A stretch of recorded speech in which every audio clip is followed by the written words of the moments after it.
감히 내 아들 집에서 당장 안 기어나가!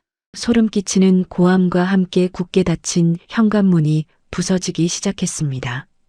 며느리 집을 제 아들 집인 양 안방마님 행세를 하던 시어머니가 이혼 도장을 찍은 당일 바뀐 비밀번호에 이성을 잃고 소화기로 굳게 닫힌 문을 사정없이 두드리는 중이었죠. 하지만 기세등등한 그들은 꿈에도 몰랐을 겁니다. 악다구니를 쓰는 그들 등 뒤로 경제적 명줄을 단숨에 끊어버릴 거대한 덫이 이미 당도에 있었다는 사실을요.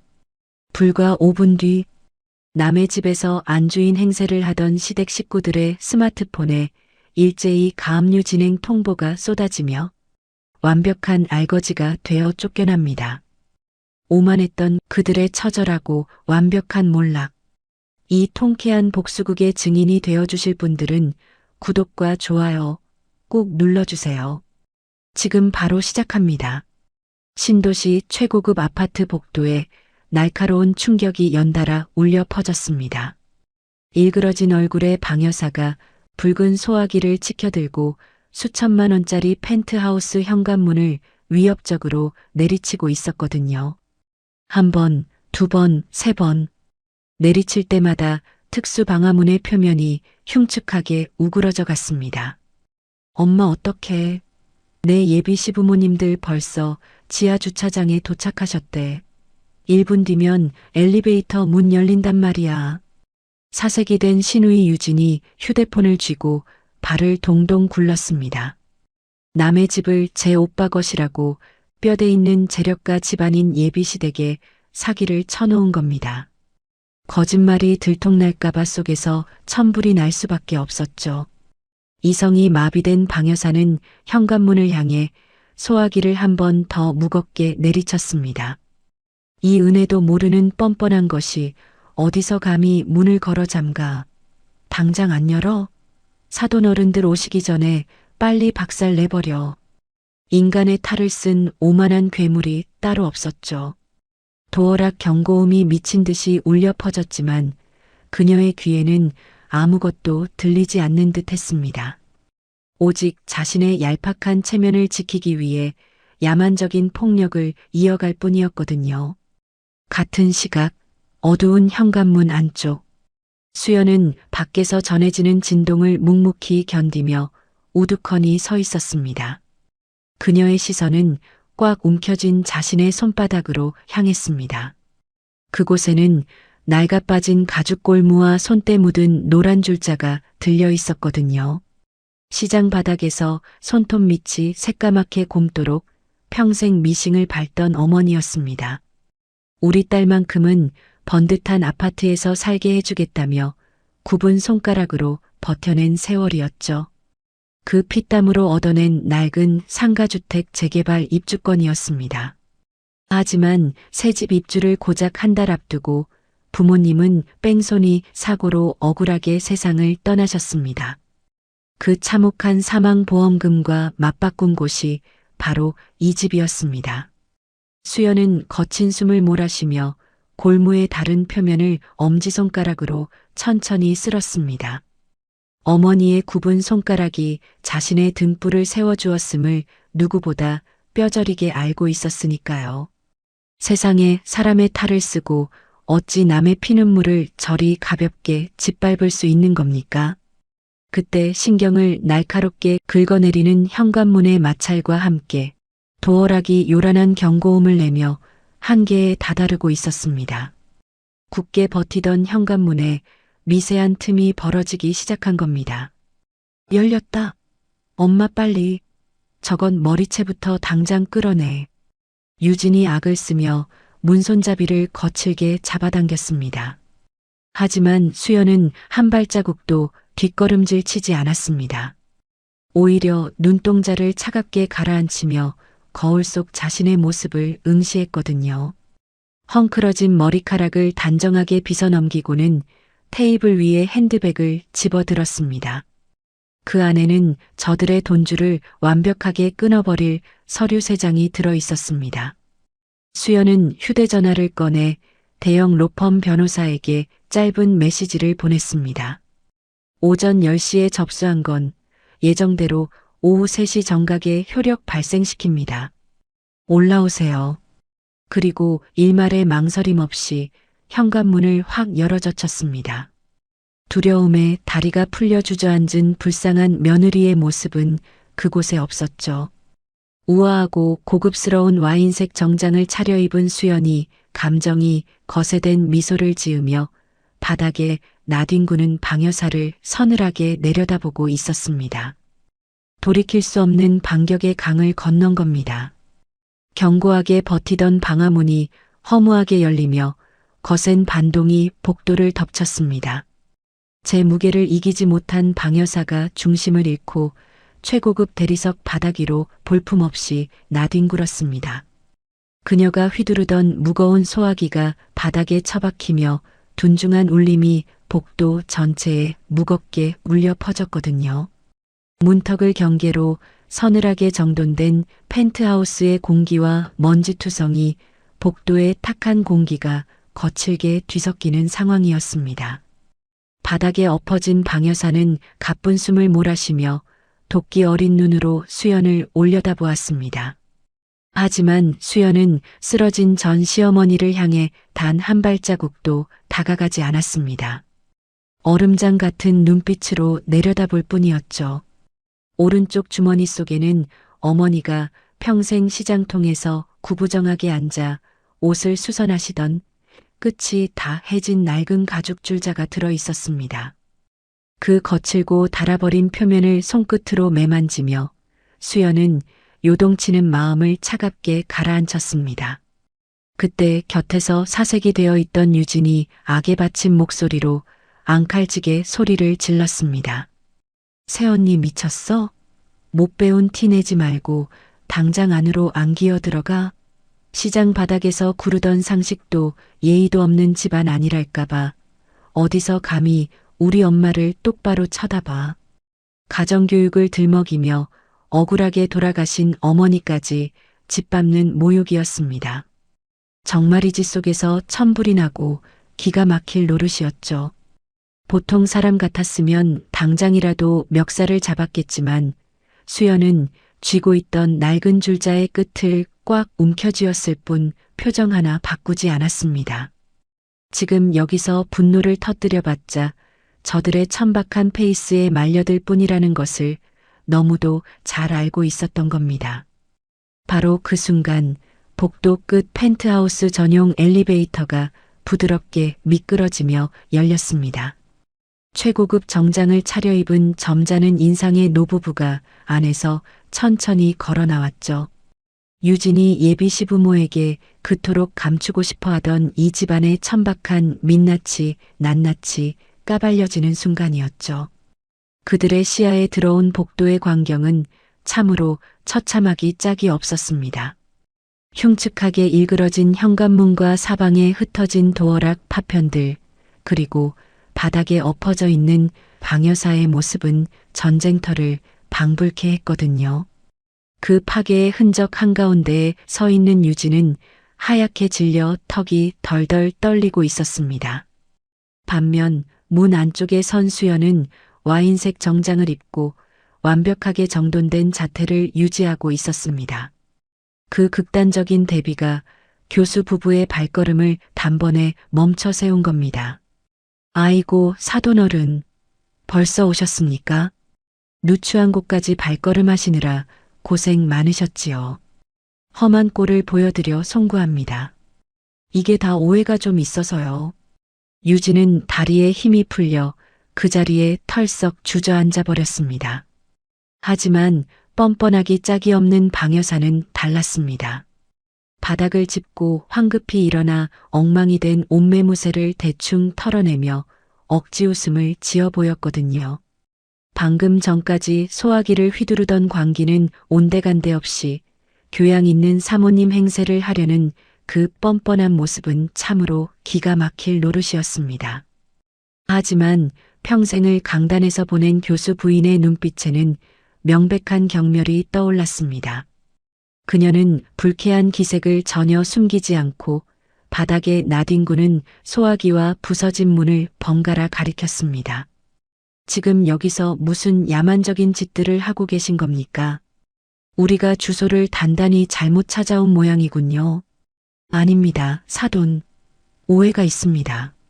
악독한 전 며느리가 이혼당한 주제에 앙심을 품고 우리 아들 펜트하우스에 쳐들어와서 행패를 부리고 있지 뭡니까? 뼈대 없는 것을 들이니 이런 사달이 나는 겁니다. 방 여사는 수연을 향해 삿대질을 해대며 독설을 퍼부었습니다. 자신의 아들이 이뤄낸 부를 과시하기 위해 수연을 쫓겨난 미치광이로 몰아가는 파렴치한 거짓말이었죠. 적반하장도 유분수지 어찌 사람의 탈을 쓰고 저런 거짓말을 눈 하나 깜짝 안 하고 할 수 있는 겁니까? 하지만 교수 남편은 안경을 치켜 올리며 상황을 냉정하게 관찰하는 중이었습니다. 난장판 속에서도 티끌 하나 없이 우아한 수연의 모습과 분노로 이성을 잃고 씩씩대는 방여사의 꼴. 누가 보아도 방여사 쪽이 침입자에 가까웠거든요. 교수 남편의 날카로운 시선이 수연에게 머물렀을 때 수연은 가볍게 숨을 내쉬며 핸드백을 열었습니다. 그녀의 손가락 끝에는 어머니의 피땀 어린 목숨값으로 마련한 이 집의 진정한 무게가 실려 있었습니다. 구두굽이 대리석 바닥을 차분하게 짓누르며 수연은 교수 부부 앞으로 다가갔습니다. 금박이 새겨진 고급스러운 명함을 꺼내 두 사람에게 정중히 목례하며 건넸습니다. 불미스러운 소란을 겪게 해드려 입주민으로서 깊이 사과드립니다. 저는 이 펜트하우스의 실소유주 수연이라고 합니다. 실소유주라니요? 유진양 오빠가 자수성가해서 마련한 자가라고 들었습니다만 그건 저들의 얄팍한 허영심이 빚어낸 사기극입니다. 이곳은 제 어머니의 목숨값으로 마련한 제 명의의 집입니다. 수연의 서늘하고 단호한 한마디에 복도의 공기가 통째로 얼어붙었습니다. 유진이 정교하게 쌓아 올린 거짓말의 성벽이 단숨에 허물어지는 순간이었죠. 오빠의 재력으로 포장했던 이 화려한 펜트하우스가 사실은 그들이 그토록 무시하고 핍박하던 며느리 수연의 것이라는 진실이 낱낱이 까발려진 겁니다. 모든 것을 잃게 생긴 유진은 눈이 뒤집혀 비명을 지르며 수연을 향해 달려들었습니다. 수연의 입을 막고 이 끔찍한 진실을 어떻게든 덮어보려는 절박한 발악이었죠. 하지만 수연은 차갑게 가라앉은 눈으로 날아드는 유진의 손목을 가볍게 쳐냈습니다. 살이 맞부딪히는 매서운 소리가 복도에 울려 퍼지고 유진은 제풀에 꺾여 다시 바닥으로 처참하게 고꾸라졌습니다. 거짓말로 쌓아 올린 허영심이 바닥에 나뒹구는 초라한 꼴이었습니다. 어디서 되도 않는 사기를 쳐 우리 아들이 뼈 빠지게 벌어서 산 집을 감히 가로채려고 들어? 이 뻔뻔한 도둑이 따로 없구나. 방 여사가 얼굴이 불그락푸르락해져서 악을 쓰며 고함을 질렀습니다. 자신의 뻔한 거짓말이 들통날 위기에 처하자 오히려 목소리를 높여 억지를 부리는 참으로 탐욕의 눈먼 태도였습니다. 교수 부부는 이미 이 천박한 가족극에 진저리가 난 듯 엘리베이터 버튼을 누르기 위해 뒤로 물러서고 있었습니다. 바로 그때였습니다. 복도 끝 비상구 계단 쪽에서 구두 발소리가 거칠게 울려 퍼지기 시작했습니다. 무겁고 위협적인 발걸음이 일정한 간격으로 성큼성큼 다가오고 있었거든요. 방 여사와 유진의 시선이 일제히 소리가 나는 어두운 비상구 쪽을 향했습니다. 수연 역시 주머니 속에 낡은 줄자를 움켜쥔 채 팽팽하게 당겨지는 신경을 애써 누르며 그곳을 응시했습니다. 점점 더 크게 울리는 그 발소리의 주인공은 과연 누구일까요? 어두운 비상구 쪽에서 들려오던 무겁고 위협적인 발걸음이 마침내 복도의 환한 조명 아래로 모습을 드러냈습니다. 잔뜩 긴장한 채 숨을 죽이고 있던 방 여사와 유진의 얼굴에 일순간 낭패감이 서렸거든요. 그곳에서 걸어 나온 사람들은 다름 아닌 단정한 정장 차림의 아파트 관리소장과 건장한 체격의 보안 요원 2명이었습니다. 미리 사태를 예견한 수연이 펜트하우스에 도착하기 전 은밀하게 호출해 두었던 상식의 대변자들이 드디어 현장에 당도한 겁니다. 보안 요원들은 난장판이 된 복도와 흉측하게 찌그러진 특수 방화문을 확인하자마자 곧바로 방 여사를 에워싸며 묵직한 압박감을 조성했습니다. 관리소장은 바닥에 나뒹구는 붉은 소화기를 차갑게 내려다본 뒤 교수 부부와 방 여사를 향해 정중하지만 단호한 목소리로 선언했습니다. 이곳은 수연 입주민님의 단독 명의로 된 자택이 맞습니다. 방 여사님, 지금 여기서 하신 행동은 명백한 주거침입이자 중대한 재물손괴 범죄입니다. 그 한마디는 유진이 억지로 이어붙이려던 거짓말의 명주를 완전히 끊어버리는 결정타였습니다. 하지만 탐욕에 이성이 마비된 방 여사는 상황 파악조차 하지 못하고 오히려 핏대를 세우며 발악을 했습니다. 자신을 막아서는 보안 요원들을 거칠게 밀쳐내며 적반하장으로 고함을 질러대는 꼴은 참으로 기가 막힐 노릇이었죠. 내가 이 아파트 펜트하우스 주인의 시어머니인데 일개 경비 따위가 어디서 감히 나서서 이래라 저래라야. 당장 비키지 못해. 그 무식하고 오만한 발언에 관리소장의 미간이 싸늘하게 좁혀졌습니다. 그는 허리춤에 무전기를 빼들며 허영심에 찌든 방 여사의 환상을 산산조각 내버렸습니다. 이건 단순한 집안 싸움이 아닙니다. 심각한 재물손괴 사건이에요.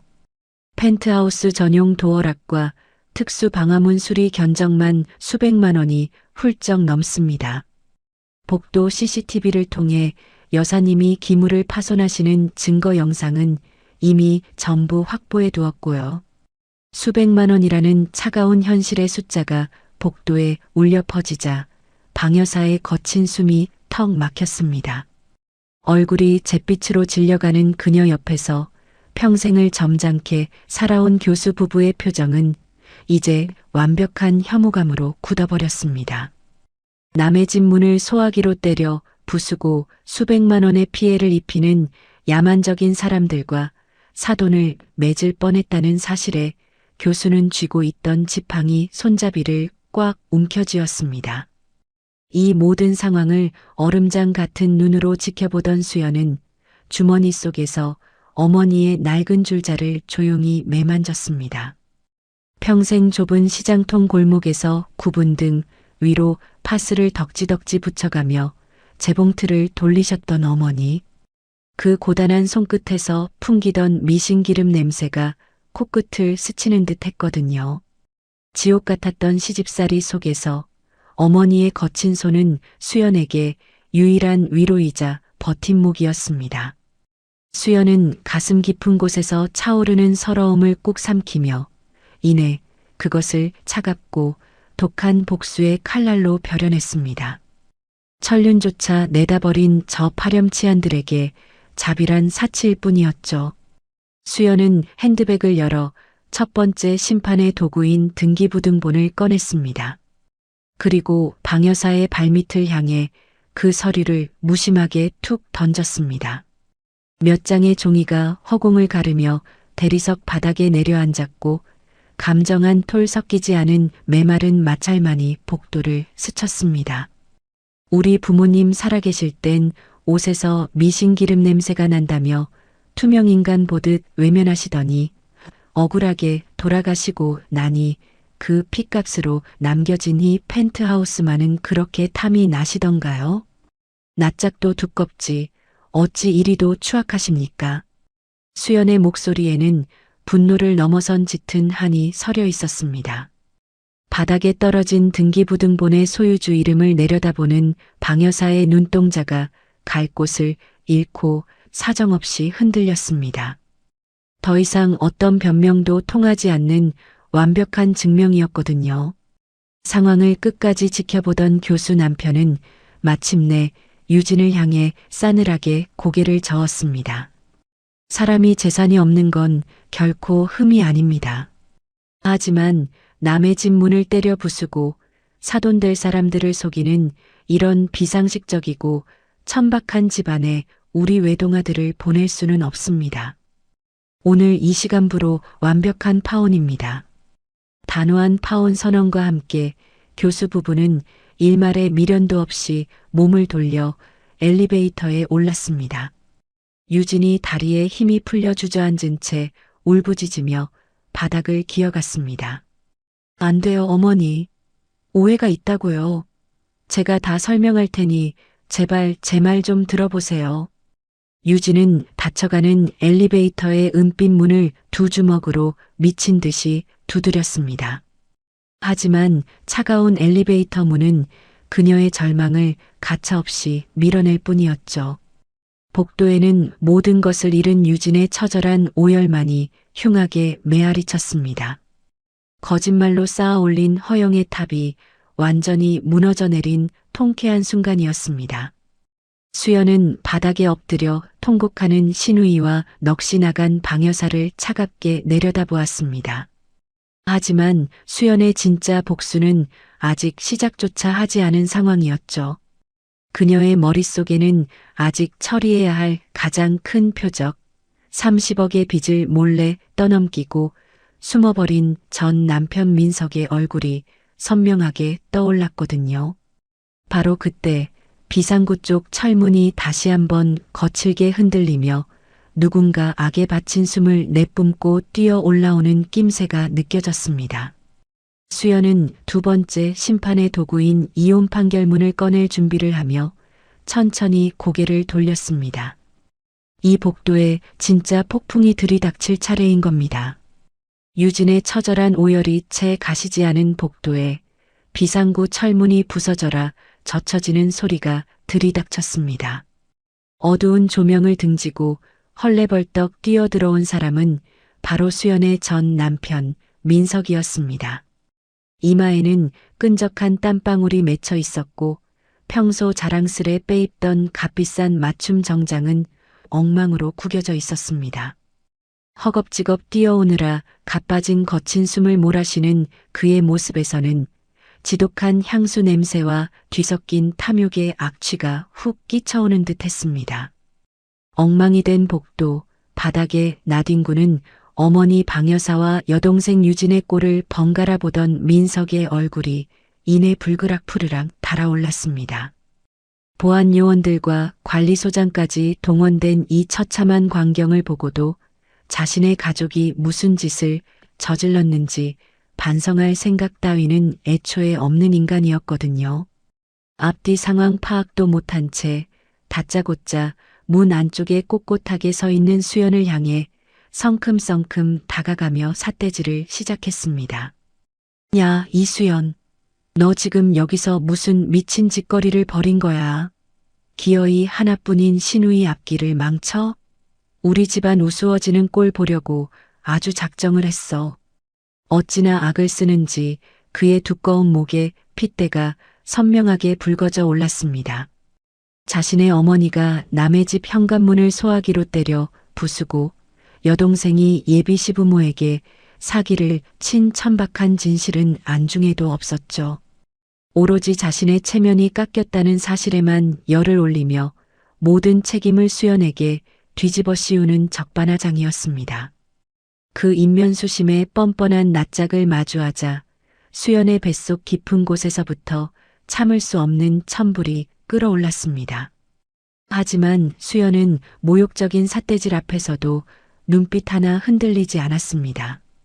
차갑게 가라앉은 시선이 분노로 일그러진 민석의 얼굴을 한치의 물러섬 없이 꿰뚫고 있었거든요.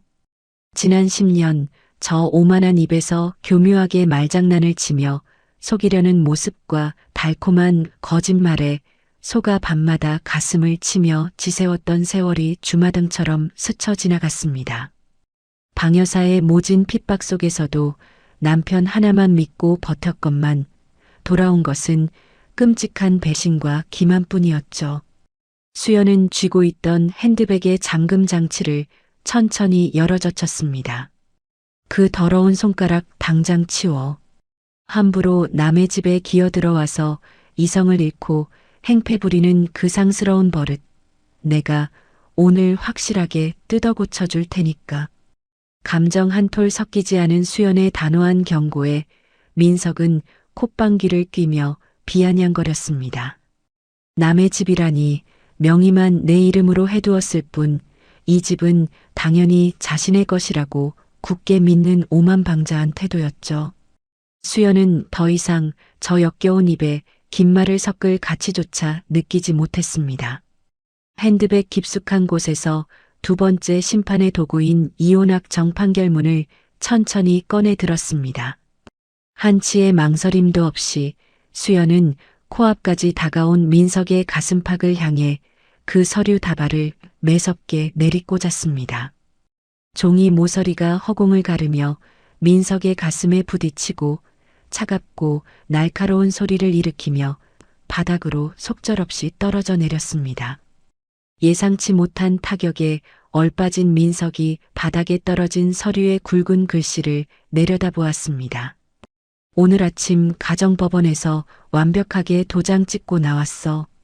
법적으로 우리는 머리카락 한 올 섞이지 않은 완벽한 남남이고 지금 당신들은 남의 명의로 된 자택에 허락도 없이 밀고 들어온 무단 침입자일 뿐이야.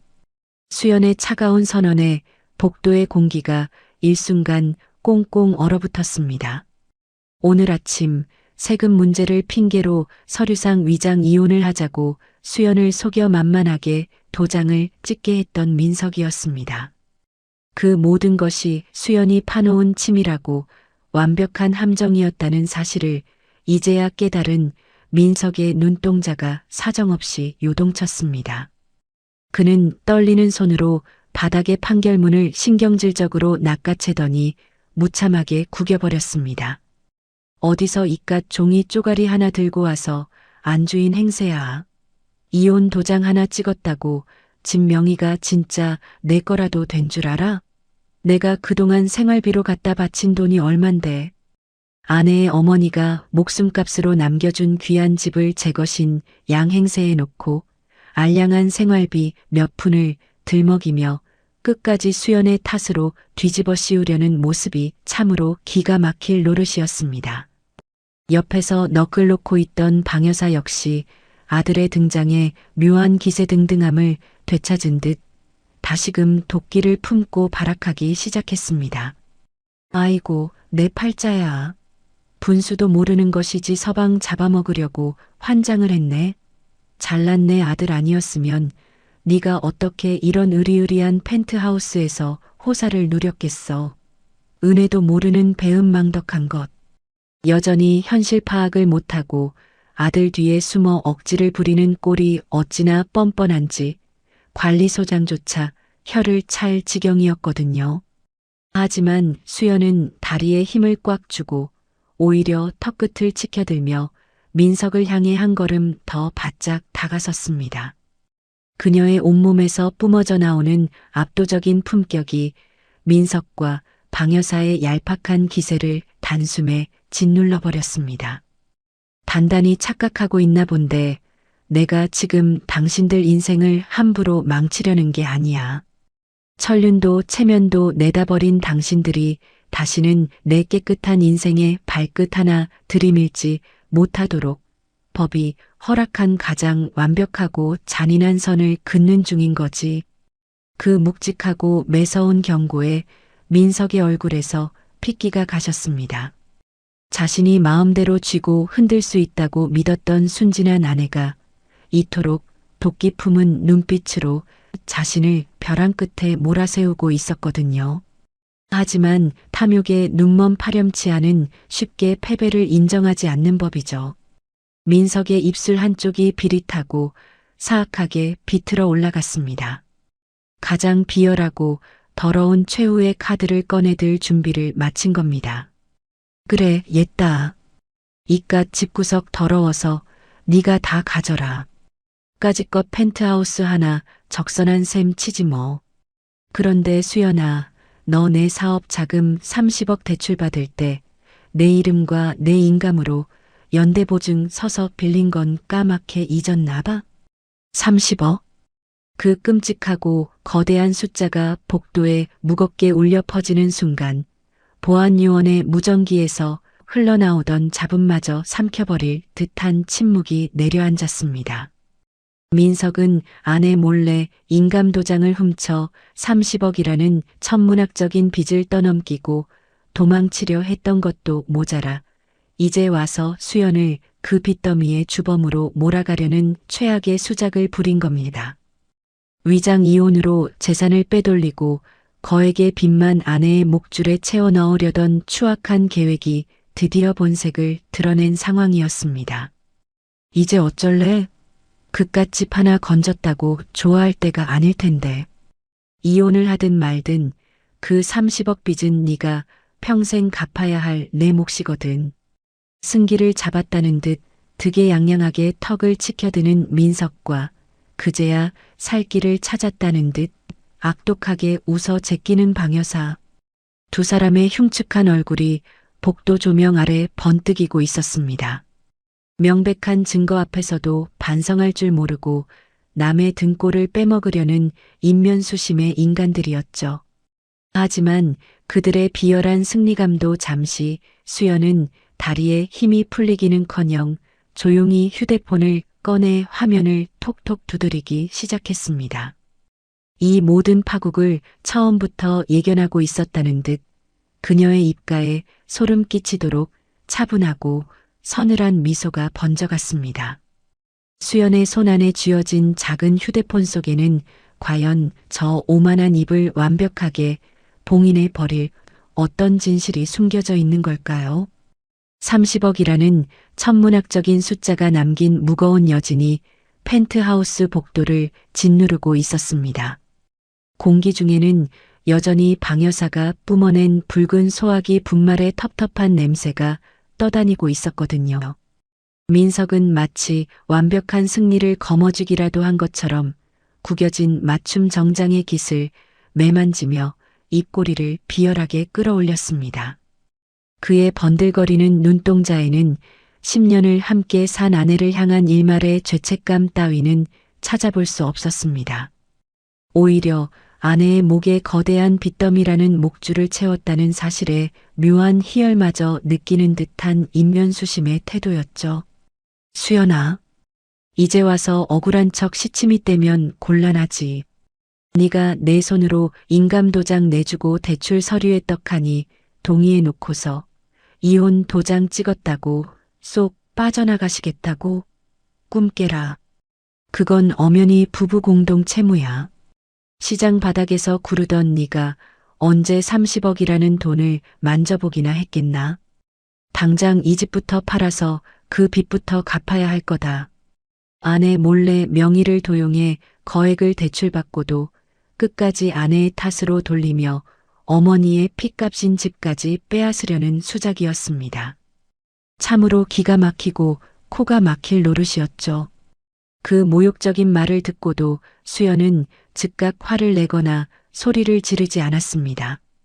대신 코트 주머니 속 낡은 가죽 줄자를 손끝으로 꽉 움켜쥐며 손발이 차갑게 식어가는 것을 묵묵히 견뎌냈습니다. 어릴 적 좁고 매캐한 연탄가스 냄새가 진동하던 단칸방에서 어머니는 겨울마다 동상으로 쩍쩍 갈라진 손에 반창고를 덕지덕지 붙인 채 고장난 재봉틀을 돌리셨습니다. 그렇게 밤을 새워번 돈에서 10원짜리 하나 허투루 쓰지 않고 모아 올린 피와 땀의 결정체가 바로 이 집이었거든요. 그런 어머니의 숭고한 희생을 저 금수만도 못한 인간들은 자신들의 사치를 채울 얄팍한 돈줄로만 여기고 있는 겁니다.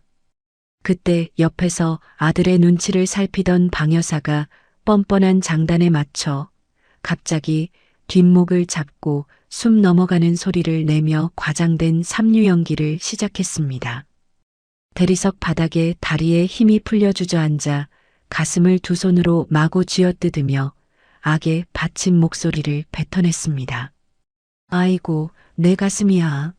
이 독사 같은 것이 순진한 우리 아들 살살 꼬셔서 30억이나 대출받아 놓고 이혼 도장 찍자마자 혼자만 살겠다고 발뺌을 해? 사람의 탈을 쓰고. 정녕 그럴 수는 없는 거다. 아이고, 사람 살려. 가슴을 쥐어뜯으며 복도 바닥을 나뒹굴고 앓는 소리를 내는 방 여사의 모습은 탐욕에 절어버린 파렴치한 막장극이나 다름없었습니다. 인간의 탈을 쓰고 어찌 저리도 뻔뻔하게 위선을 떨 수 있는지 관리소장과 보안 요원들마저 헛기침을 하며 고개를 돌려버릴 지경이었거든요. 하지만 수연은 저들의 얄팍한 도발에 넘어가 눈물을 보이지 않았습니다. 다만 가늘게 떨리는 숨을 한번 깊게 내쉬고는 주머니에서 휴대폰을 천천히 꺼내 들었습니다. 휴대폰의 표면이 손끝에 닿는 순간 수연의 눈빛이 감정이 완벽하게 거세된 얼음장처럼 가라앉았습니다. 오랫동안 치밀하게 준비해왔던 특정 음성 파일의 재생 버튼을 지체 없이 눌렀습니다. 신호가 한 차례 울리더니 이내 복도의 탁한 공기를 날카롭게 가르며 익숙한 남자의 목소리가 울려 퍼지기 시작했습니다. 바로 어제 저녁 수연이 짐짓 아무것도 모르는 척 민석과 통화하며 의도적으로 유도해냈던 녹취록이었거든요. 아, 진짜 사람 피곤하게 하네. 그래, 맞다. 당신이 출근했을 때 내가 장롱 서랍 다 뒤져서 그깟 인감도장 몰래 좀 가져갔다. 어차피 부부 사이에 내 돈이 내 돈이고 내 돈이 내 돈인데 남편 사업 자금 좀 융통하려고 내 맘대로 좀 쓴 게 그렇게 죽을 죄냐.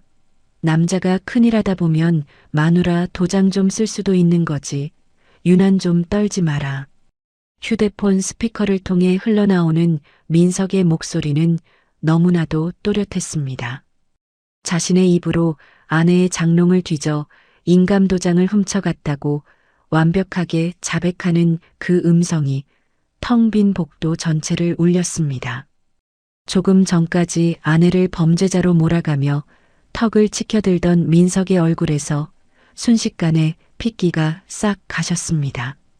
벌어진 입이 다물어지지 않았고 이마에서는 당혹감에 젖은 땀이 줄줄 흘러내렸습니다. 바닥에 나뒹굴며 가슴을 부여잡고 앓는 소리를 내던 방 여사의 가짜 신음마저 녹음된 아들의 목소리가 들리자마자 거짓말처럼 뚝 멈춰버렸습니다. 허공에 손을 든 채 멍하게 굳어버린 두 사람의 눈동자가 갈 곳을 잃고 사정없이 흔들렸습니다. 수연은 재생이 끝난 휴대폰 화면을 가볍게 톡톡 두드리며 한 걸음 다가섰습니다. 구두 밑창이 대리석 바닥을 묵직하게 짓누르는 소리만이 복도에 낮게 깔렸습니다. 방금 두 귀로 똑똑히 들었지. 당신 입으로 직접 실토했잖아. 내 허락도 없이 남의 물건을 도둑질해 갔다고. 나는 당신들처럼 격 떨어지게 길바닥에서 악다구니 쓰면서 감정 낭비 안 해. 철저하게 법대로 증거와 절차대로 심판할 뿐이지. 자신의 범죄를 입증하는 완벽한 증거가 눈앞에 들이밀어지자 궁지에 몰린 민석은 절박한 생존 본능의 이성을 완전히 상실했습니다. 눈이 뒤집혀 거친 숨을 내뿜으며 수연의 손에 들린 휴대폰을 박살내기 위해 굶주린 승냥이처럼 덤벼들었거든요. 저 녹음 파일만 없애면 자신이 살 수 있을 거라는 어리석은 착각이었습니다. 수연의 곁에 버티고 서 있던 보안 요원이 재빠르게 앞으로 나서며 민석의 어깨를 강하게 밀쳐냈습니다. 육중한 힘에 속절없이 튕겨나간 민석의 구두가 대리석 바닥에 거칠게 끌리며 불쾌한 흔적을 남겼습니다. 균형을 잃고 뒤로 낮아빠진 민석이 바닥에서 다시 일어나려 발악했지만 보안 요원들이 양팔을 단단히 붙잡고 제압하며 옴짝달싹 못하게 만들어버린 겁니다. 이거 나. 당장 이 손 안 놔. 저것이 불법으로 몰래 녹음한 거다. 저건 증거로 쓸 수도 없는 쓰레기란 말이야. 바닥에 짓눌린 채 핏대를 세우며 억지를 부리는 민석의 꼴은 그야말로 처참했죠. 수연은 그 비참한 몰골을 감정이 메마른 눈으로 한참을 내려다보았습니다. 그러고는 천천히 손목을 들어 올려 시계의 초침을 가만히 응시했습니다. 은빛 시계바늘이 정확하게 특정 시각에 도달하는 것을 확인한 수연의 입가에 소름 끼치도록 차분한 미소가 번져갔습니다. 불법 녹음인지 합법 증거인지는 곧 도착할 수사팀 조사실에 가서 실컷 따져보시고요. 그보다 지금 당신들에게 훨씬 더 끔찍한 일이 하나 남았거든. 현재 시각 정확히 오후 3시 5분. 이제 드디어 그 서류들의 잔인한 법적 효력이 완벽하게 발생할 시간이네. 그 차갑게 가라앉은 읊조림과 동시에 복도의 공기가 팽팽한 활시위처럼 극도로 당겨졌습니다. 바닥에 깔린 민석과 방 여사의 얼굴에는 분노를 넘어선 원초적인 공포가 서리기 시작한 상황입니다. 수연의 입에서 오후 3시 5분이라는 선고가 떨어지기 무섭게 복도 끝 펜트하우스 전용 엘리베이터가 서늘한 진동과 함께 열렸습니다. 그 안에서 걸어 나온 사람들은 하나같이 각 잡힌 짙은 색 정장을 입고 서류 가방을 든 대형 로펌의 수석 변호사와 감정이 완벽하게 거세된 얼굴의 법원 소속 집행관들이었습니다. 구두 밑창이 대리석 바닥을 일정한 박자로 짓누르며 다가오는 그들의 발걸음은 합법적인 경제적 사형 집행인의 당장과도 같았습니다. 바닥에 짓눌려 악을 쓰던 민석과 가짜 신음을 흘리던 방 여사의 눈동자가 일제히 요동쳤습니다. 수연은 안색 하나 변하지 않은 차분한 얼굴로 변호사에게 가볍게 눈인사를 건넨 뒤 핸드백의 가장 깊은 곳에서 마지막 3번째 심판의 도구를 꺼내 들었습니다. 앞서 던졌던 등기부등본이나 이혼 판결문과는 차원이 다른 그들의 돈줄을 영원히 말려버릴 서류였거든요. 어머니가 남겨주신 수백억대 펜트하우스를 담보로 대형 로펌을 움직이고 빚을 사들인 수연의 치밀한 계획이 마침내 빛을 발하는 순간이었습니다.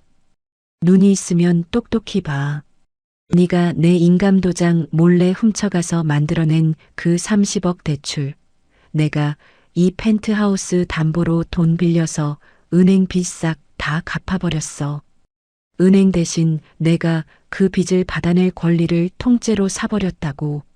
무슨 뜻인지 알아? 네가 나한테 덤터기 씌우고 도망치려던 그 끔찍한 빚더미의 유일한 빚쟁이이자 진짜 주인이 이제 바로 나란 뜻이야. 수연의 서늘한 한마디가 민석의 고막을 무참하게 내리꽂았습니다.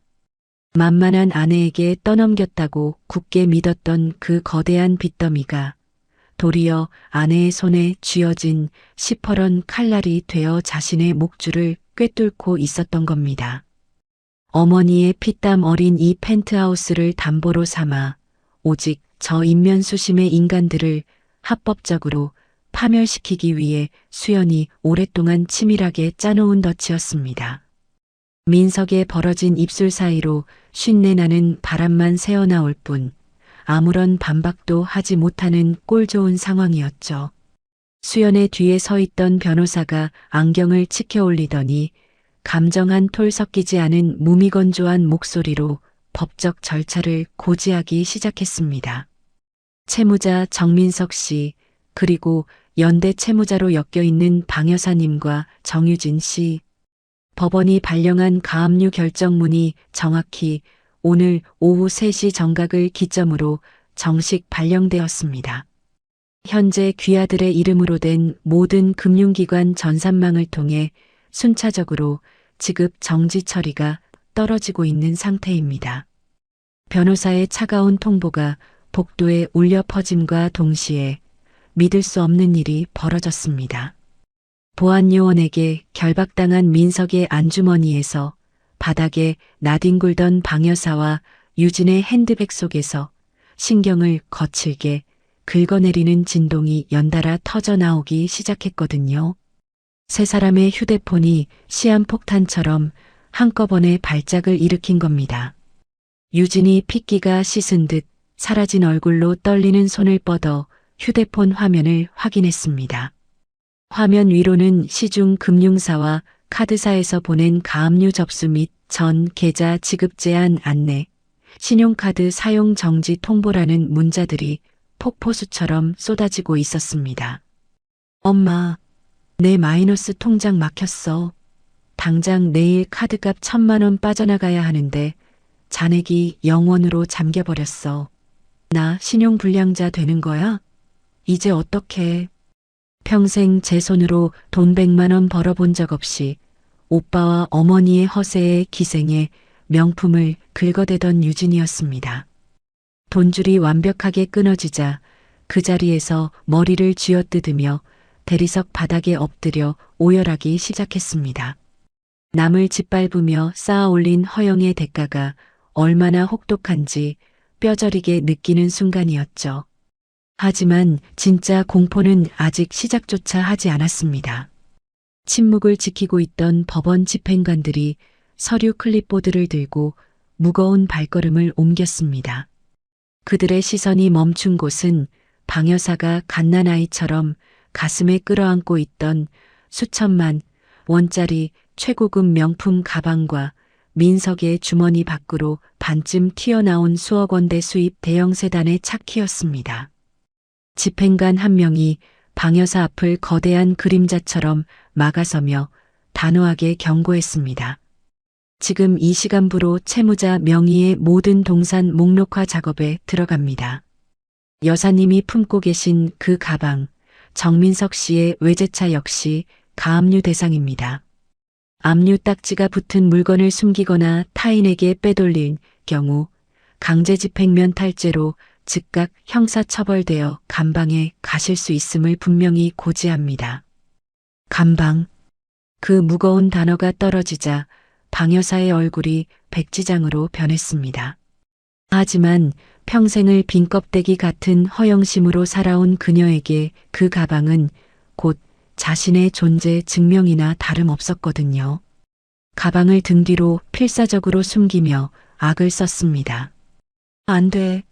이거 내 아들이 생일 선물로 사준 내 피 같은 가방이야. 남의 귀한 물건에 더러운 손 대려고 들어. 차라리 나를 밟고 가져가라. 하지만 법의 차가운 철퇴 앞에서는 그 어떤 발악도 통하지 않는 법이죠.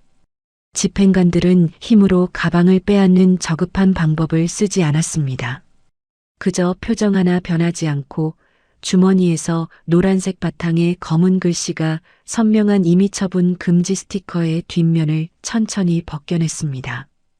접착면이 종이에서 분리되며 내는 끈적하고 메마른 소리가 복도를 서늘하게 갈랐습니다. 집행관의 손이 허공을 가르더니 방 여사가 품에 안고 있던 최고급 가죽 가방의 한가운데에 그 노란 스티커를 무자비하게 붙여버렸습니다. 이어서 민석의 주머니에서 외제차 키를 빼내어 그 위에도 어김없이 붉은 글씨가 박힌 노란 딱지를 칭칭 감아버렸습니다. 수천만 원, 수억 원을 호가하던 사치품들이 법원의 몇십 원짜리 경고장 하나에 완벽하게 결박당해 고철 덩어리로 전락해버린 겁니다. 자신들의 허영이 노란 딱지 아래 흉측하게 박제되는 꼴을 두 눈으로 목격한 시댁 식구들은 반항할 힘조차 잃고 넋이 빠져나간 채 널브러졌습니다. 숨소리조차 제대로 내지 못하는 그들 위로 변호사의 뼛속까지 시린 목소리가 마지막 쐐기를 박듯 내려앉았습니다. 가압류는 시작일 뿐입니다. 오늘 밤이 지나고 내일 해가 뜨면 여러분이 꼭꼭 숨겨둔 보험과 보증금, 심지어 매달 들어오는 월급 통장까지 모조리 이 노란 딱지의 지배를 받게 될 겁니다. 이 경제적 지옥에서 벗어날 길은 이제 단 하나뿐이군요. 단 하나뿐이라는 말에 초점 없던 민석과 방 여사의 눈동자에 일순간 처절한 생존 본능이 번뜩였습니다. 숨이 막혀 죽어가는 물고기가 뻐끔거리듯 그들은 일제히 수연과 변호사를 향해 절박한 시선을 들어 올렸습니다. 이 피도 눈물도 없는 합법적 처단 속에서 변호사가 내민 마지막 구원의 동아줄이자 잔인한 제안은 과연 무엇일까요? 수연은 주머니 속 낡은 줄자의 거친 표면을 매만지며 조용히 다음 수순을 준비하고 있었습니다. 노란색 압류 스티커가 뿜어내는 무거운 공포가 펜트하우스 복도를 빈틈없이 짓누르고 있었습니다. 그 숨막히는 침묵을 깨고 로펌 변호사가 서류 클립보드를 무심하게 넘기며 감정한 톨 섞이지 않은 감정이 메마른 목소리로 악마의 제안을 던졌습니다. 다만 채권자이신 수연님 측에서 마지막 자비를 베풀 용의는 있습니다. 현재 귀아들이 몰래 숨겨둔 은닉 재산을 가장 먼저 자진 신고하고 합법적인 압류 절차에 협조하시는 단 한 분에 한해서만 특별히 빚을 크게 깎아주는 기회를 드리겠습니다. 그분에게는 5억 원의 빚을 즉각 탕감해드리는 파격적인 조건입니다. 5억 원 탕감. 그 달콤하고도 치명적인 구원의 숫자가 대리석 바닥에 떨어지기가 무섭게 넋을 놓고 널브러져 있던 시댁 식구들의 눈동자에 일순간 탐욕의 빛이 번뜩였습니다. 가족이라는 알량한 껍데기는 돈줄이 끊기는 현실 앞에서 휴지 조각보다 못한 취급을 받았습니다. 조금 전까지 서로를 부둥켜 안고 수연을 향해 핏대를 세우던 모정과 남매애는 온데간데 없이 증발해버렸거든요. 하나의 고깃 덩어리를 두고 눈치를 보는 눈먼 탐욕에 휩싸인 채 그들은 서로를 극도로 경계하며 거친 숨을 몰아쉬기 시작했습니다. 이 추악한 연극의 완벽한 기획자인 수연은 복도 벽에 여유롭게 기대어 팔짱을 낀 채 한 걸음 뒤로 물러나 있었습니다. 남의 피눈물에 기생하던 인면수심의 인간들이 단돈 5억에 서로의 목덜미를 물어뜯는 꼴을 관객으로저 조용히 감상할 참이었죠. 가장 먼저 침묵을 깬 것은 유진이었습니다. 당장 내일이면 신용불량자로 전락할 위기에 턱을 덜덜 떨고 있던 그녀가 눈을 독살스럽게 번뜩이며 친오빠를 향해 망설임 없이 손가락질을 해댔습니다. 변호사님, 우리 오빠가 엄마 이름으로 몰래 빼돌려서 사둔 시골 차명 땅이 7억짜리가 있습니다. 경기도 외곽에 숨겨둔 그 땅부터 당장 압류하세요. 저는 아무것도 모르고 중간에 끼어 억울하게 당한 피해자니까 당연히 제 빚부터 5억 탕감해 주셔야 합니다. 제 혼자 살겠다고 친오빠의 마지막 경제적 명줄마저 끊어버리는 참으로 뻔뻔한 배신이었습니다. 자신의 가장 은밀한 비자금이 친동생의 입을 통해 까발려지자 민석의 얼굴이 걷잡을 수 없는 분노로 일그러졌습니다. 이성을 잃고 핏대를 세우며 곁에 있던 유진의 옷깃을 거칠게 움켜쥐었습니다. 이 배은망덕한 것이 오빠가 뼈 빠지게 벌어온 돈으로 명품이나 긁어대던 것이 어디서 감히 뒤통수를 쳐. 변호사님, 저 말 다 새빨간 거짓말입니다. 진짜 숨겨둔 돈줄은 따로 있어요. 우리 어머니 안방 장롱 밑바닥 비밀 공간에 순금 금괴 10억 어치를 꽁꽁 숨겨둔 거 제가 다 말하겠습니다. 저것도 그거 뻔히 알면서 나한테 덤터기 씌우려고 입 닫고 있던 더러운 공범이란 말입니다. 이번에는 그 폭로를 듣고 있던 방 여사의 얼굴이 순식간에 잿빛으로 변했습니다. 평생 며느리를 쥐어짜고 남편을 속여가며 악착같이 모아온 자신의 금괴가 친아들의 입에서 튀어나오자 마지막 남은 이성의 끈마저 완전히 끊어져 버린 겁니다. 이 천륜도 모르는 배은망덕한 것들아. 내가 뼈 빠지게 키워놨더니 어미 재산을 홀랑 팔아먹으려고 들어. 난 금괴 같은 거 모르는 일이다. 니들이 내 등골 다 빼먹고 이제 와서 나한테 뒤집어 씌우는구나. 벼락 맞고 천벌을 받을 것들. 최고급 대리석이 깔린 펜트하우스 복도가 그야말로 아수라장이 되어버렸습니다. 살과 살이 거칠게 맞부딪히는 충돌이 쉴 새 없이 오가고 수백만 원짜리 명품 옷감이 무참하게 찢겨나가는 흔적이 복도를 어지럽혔거든요. 5억 원이라는 비탄감 앞에서는 모성애도 혈륜도 진흙탕에 나뒹군 지 오래였습니다. 방 여사는 핏대를 세우며 유진이 들고 있던 명품 가방을 낚아채 바닥에 내동댕이 쳤고, 유진은 살기 위해 발버둥 치며 제 어머니를 향해 표독스럽게 악을 썼습니다. 민성 역시 그 진흙탕 싸움에 가세했죠. 5억 원이라는 돈 앞에서는 가족도 없었습니다. 세 사람은 서로에게 삿대질을 해대며 그동안 꽁꽁 숨겨두었던 비자금과 차명 계좌를 본물 터지듯 폭로하기 시작했습니다. 붉은 소화기 분말을 흠뻑 뒤집어 쓴 채 서로에게 악다구니를 쏟아내는 그들의 비참한 몰골은 참으로 기가 막힐 노릇이었죠.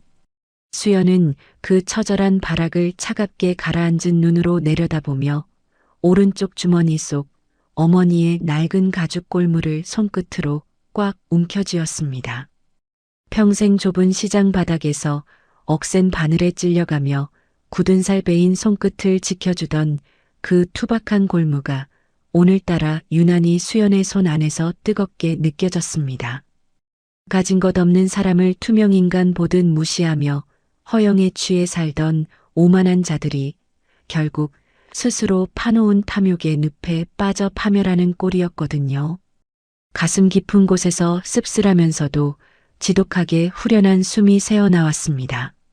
로펌 변호사와 집행관들은 발악을 하며 얽혀있는 그들을 애써 말리지 않았습니다. 대신 살기 위해 쏟아내는 서로의 은닉 재산 목록을 단 한 글자도 빠짐없이 클립보드에 기록해 나갈 뿐이었죠. 경기도 외곽의 차명 땅, 장롱 밑에 금괴, 남의 이름으로 돌려둔 비자금 통장까지 그들의 추악한 입술을 통해 자발적으로 쏟아져 나온 모든 재산이 완벽하게 가압류 대상으로 확정되며 마침내 경제적 명줄이 남김없이 끊어지는 통쾌한 순간이었습니다. 오직 돈 하나로 똘똘 뭉쳐 수연의 삶을 지옥으로 몰아넣었던 파렴치한 가족은 결국 돈 때문에 서로의 목줄을 가장 잔인하게 끊어버린 겁니다. 바닥에 엎드려 가쁜 숨을 몰아쉬는 그들의 머리 위로 가장 서늘하고 합법적인 심판의 마침표가 찍히고 있었습니다. 서로의 비자금을 핏대 세워 폭로하며 바닥을 뒹굴던 난장판 위로 복도 저 끝에서 절도 있고 무거운 발걸음이 다가오기 시작했습니다. 수연이 사태가 벌어지기 전 치밀하게 호출해 두었던 경찰관 4명이 마침내 현장에 당도한 겁니다. 검푸른 제복이 뿜어내는 압도적인 공권력의 무게감이 엉망이 된 공간을 꽉 채우자 서로의 머리채를 잡고 물어뜯던 방 여사와 유진의 악다구니도 일순간 뚝 멈춰버렸습니다. 거친 숨을 헐떡이며 본능적인 두려움에 사로잡혀 경찰들을 올려다보는 꼴이었죠. 평생을 돈과 권력 뒤에 숨어법 위에 군림할 수 있다고 믿었던 방 여사였습니다. 제복 입은 경찰을 보자마자 오히려 자신이 피해자인 양 헝클어진 머리를 대충 쓸어 올리며 바닥에서 비틀거리고 일어났습니다. 아이고, 경찰 양반들. 마침 잘 오셨습니다. 저기 뼈대 없는 전 며느리가 우리 가족을 상대로 사기를 치고 행패를 부리고 있지 뭡니까? 당장 저것 손목에 수갑부터 채워서 끌고 가소. 남의 집 방화문을 소화기로 때려 부수고 수백만 원의 재물 손괴를 일으킨 장본인이 도리어 집주인을 체포하라고 삿대질을 해대는 꼴이었습니다. 자신의 블라우스에 묻은 탁한 분말과 친딸을 핥히느라 얼룩진 손톱은 까맣게 잊은 채 억지를 부리는 그 파렴치한 모습에 경찰관들의 미간이 불쾌감으로 깊게 패였습니다. 수연은 그 천박한 발악을 감정이 메마른 눈으로 한번 내려다본 뒤 먼지한 톨 묻지 않은 와인색 정장 차림으로 경찰들을 향해 가볍게 목례를 건넸습니다. 신속하게 출동해 주셔서 감사합니다. 상황은 보시는 바와 같습니다. 저분들은 법적인 퇴거 통보를 마쳤음에도 제 자택에 허락 없이 침입해 도어락을 부수고 기물을 파손한 현행 범죄자들입니다. 법원 집행관을 통해 전 자산의 가압류 송달까지 완료된 상태이니 더 이상 남의 집 앞에서 소란 피우지 못하게 밖으로 내보내 주십시오. 군더더기 없는 수연의 축출 선언에 선임 경위가 무겁게 고개를 끄덕였습니다. 바닥에 뒹구는 도어락 파편들과 수연의 손에 들린 완벽한 소유권 증명 서류가 모든 진실을 대변하고 있었거든요. 경찰들은 단호한 손길로 바닥에 널브러진 방여사와 민석의 양팔을 단단히 움켜쥐고 강제로 일으켜 세웠습니다. 수십억의 빚더미에 깔려 혼이 반쯤 빠져나간 그들은 공권력 앞에서 낡은 헝겊 인형처럼 무력하게 끌려갈 뿐이었습니다. 그토록 오만방자하게 남의 집 귀한 딸을 짓밟으며 턱을 치켜들던 자들이 관리소장과 보안요원이 지켜보는 앞에서 범죄자 취급을 받으며 질질 끌려가는 꼴 좋은 말로였죠. 유진은 다리에 힘이 풀려 혼자 서지도 못한 채 화장이 번지도록 엉엉 통곡하며 경찰의 손에 등 떠밀리고 있었습니다. 그 순간 경찰의 손에 결박당해 끌려가던 민석이 기어이 구차한 발악을 시작했습니다. 양팔이 단단히 붙잡힌 채로 두 무릎을 질질 끌며 수연을 향해 처절하게 고개를 돌려 부르짖었습니다. 여보, 수연아, 내가 다 잘못했어.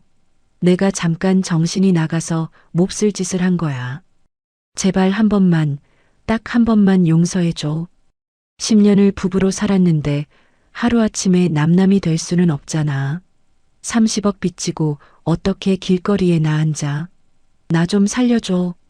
벼랑 끝에 몰리자 이제 와서 알량한 부부의 정을 들먹이며 비굴하게 애원하는 꼴은 참으로 역겨운 위선이었습니다.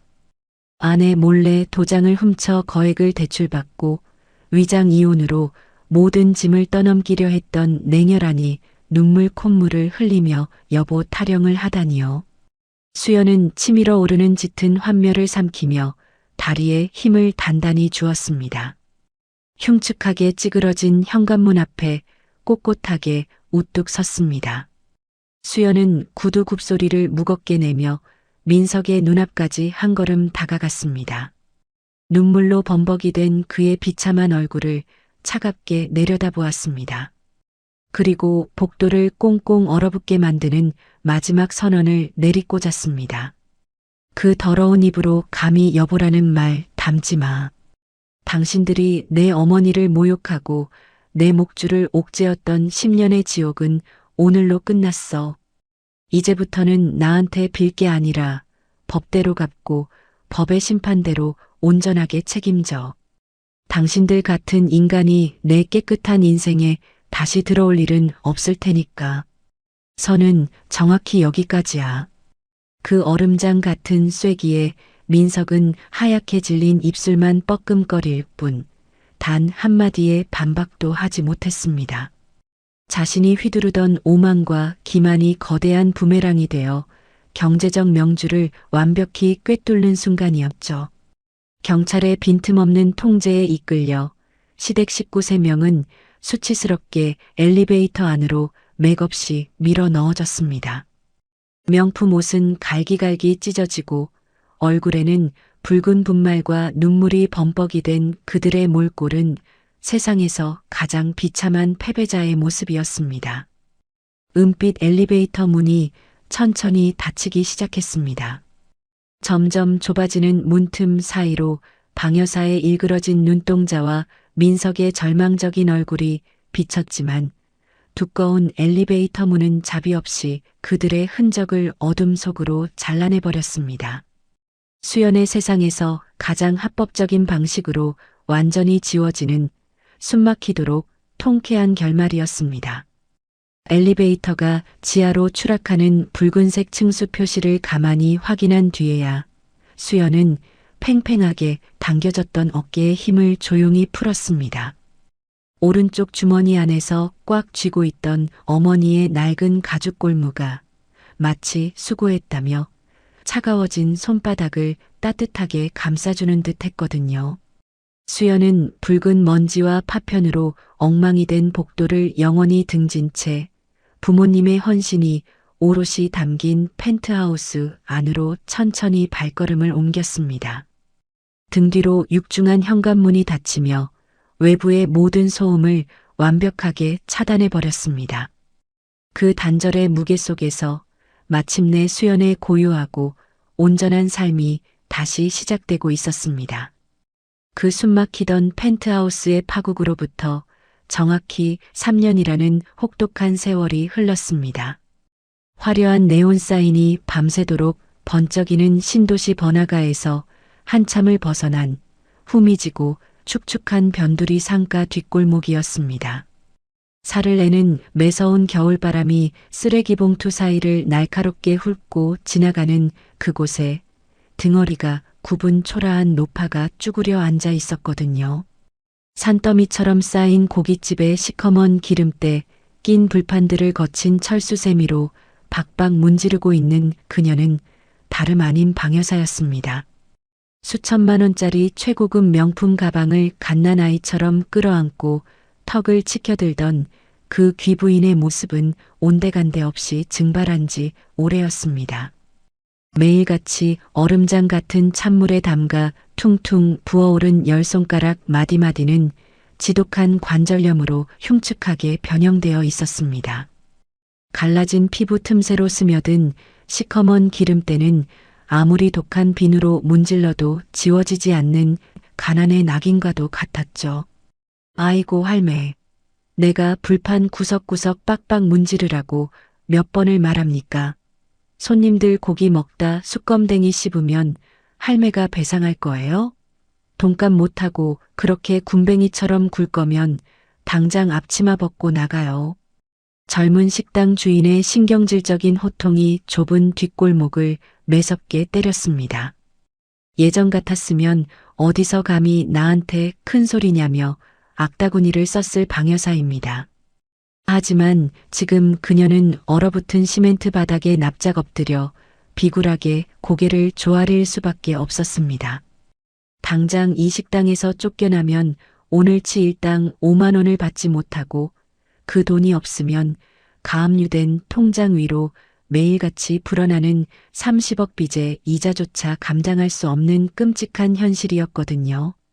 아이고 사장님, 제가 늙어서 눈이 침침하다 보니 깜빡 놓쳤나 봅니다요. 당장 광이 나게 닦아놓겠습니다.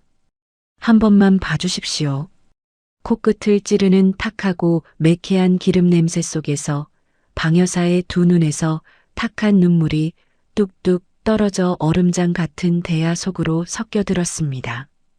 수연의 어머니가 평생 시장통에서 옷을 수선하며 풍기던 퀴퀴한 미신기름 냄새를 두고 뼈대 없는 하층민의 냄새라며 코를 쥐고 조롱했던 자신의 오만함이 뼈저리게 떠올랐을 겁니다.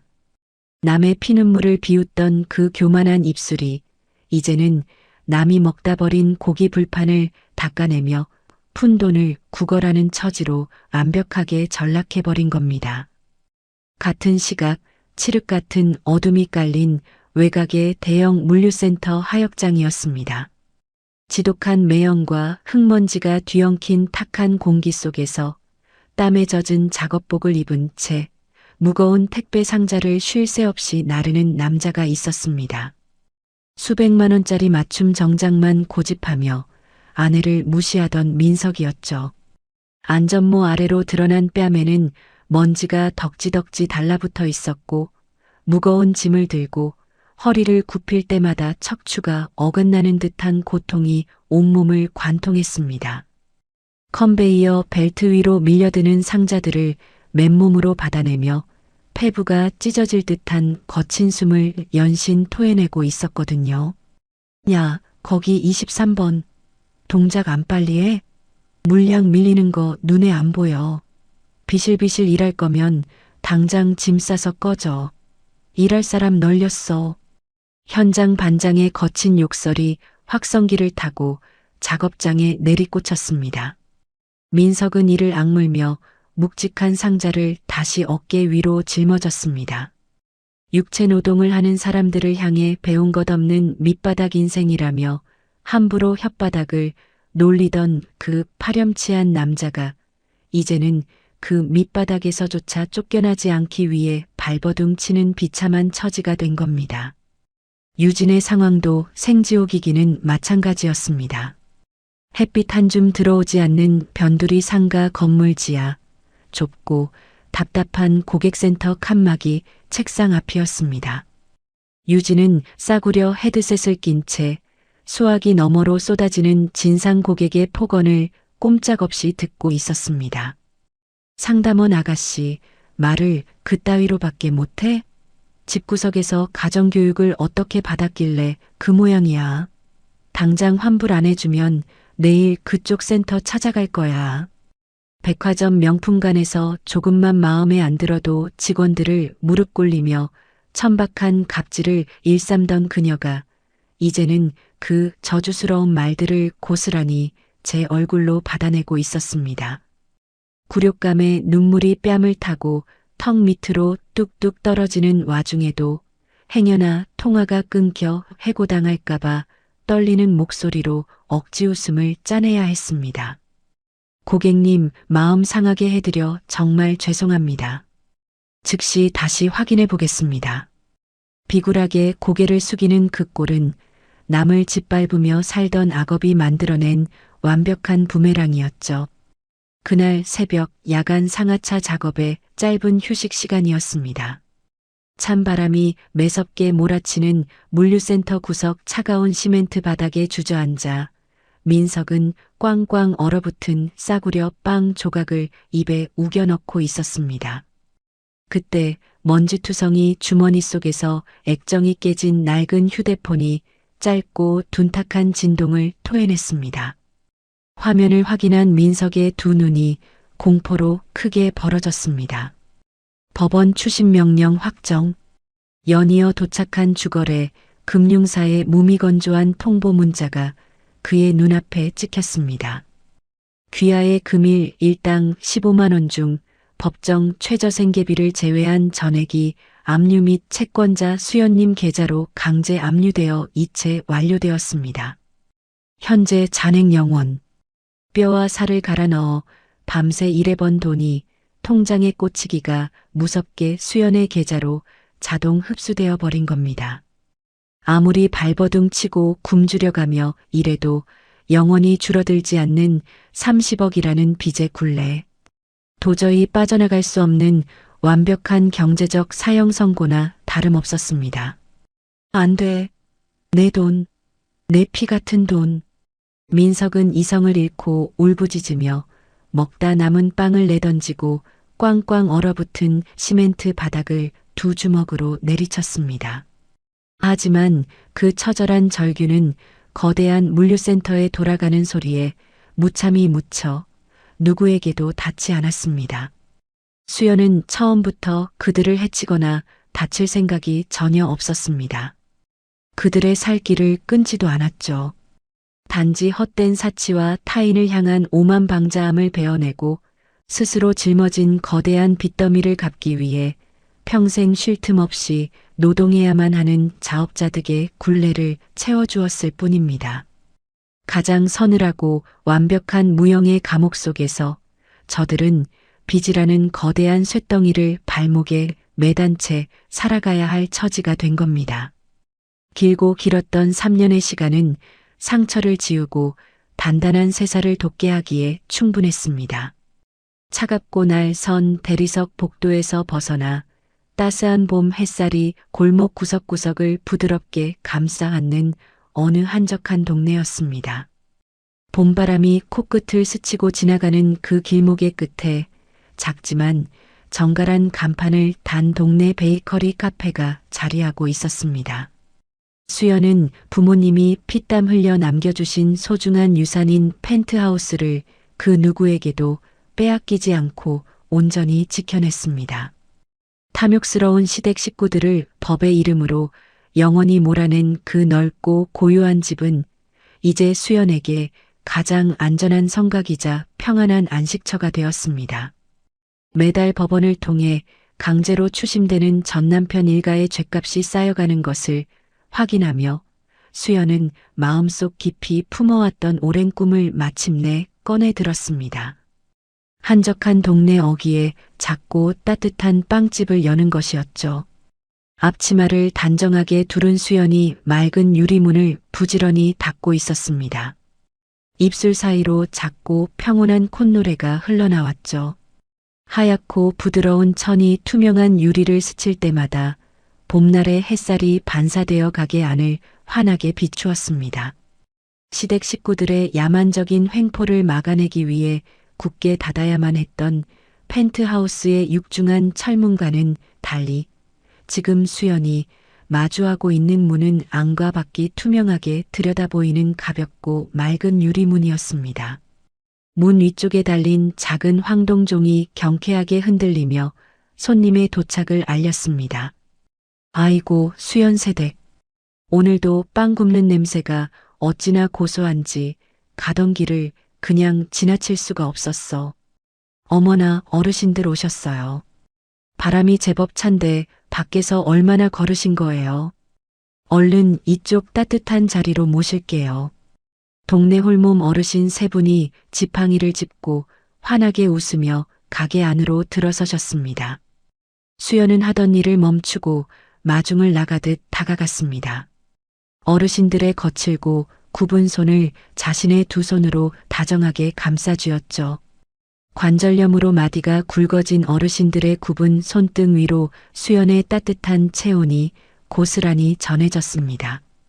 갓 구워내 김이 모락모락 피어오르는 통통한 단팥빵과 구수하게 끓여낸 보리차를 예쁜 찻잔에 담아내어 놓았습니다.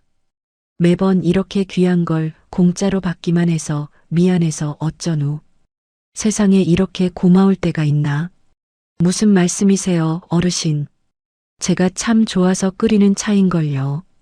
눈치 보지 마시고 천천히 아주 편안하게 드시고 가세요.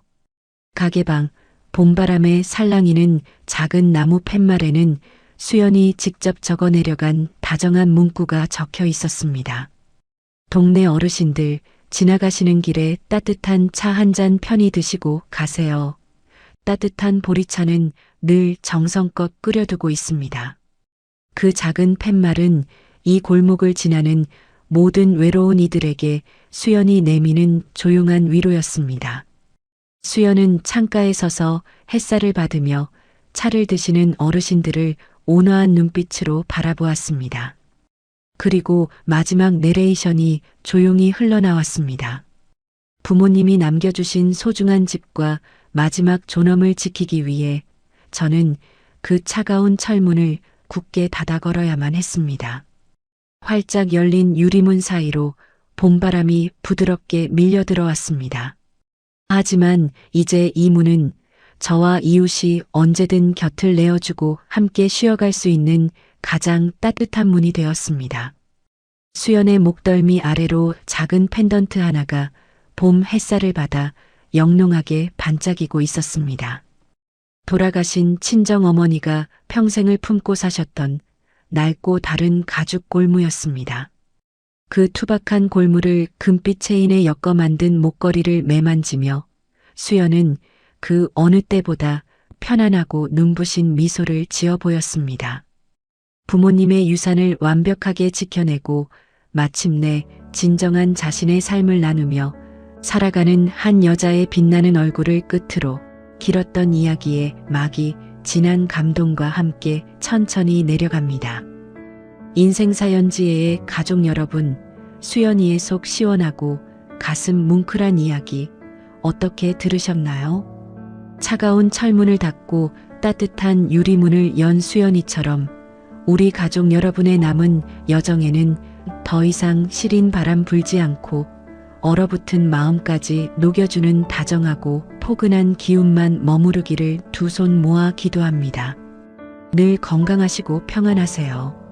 오늘 이야기가 가족 여러분의 고단한 마음에 작은 위로가 되었다면 가시는 길에 구독과 좋아요로 다정한 발자취를 남겨주세요. 지금까지 인생사연지혜의 명품 드라마였습니다. 감사합니다.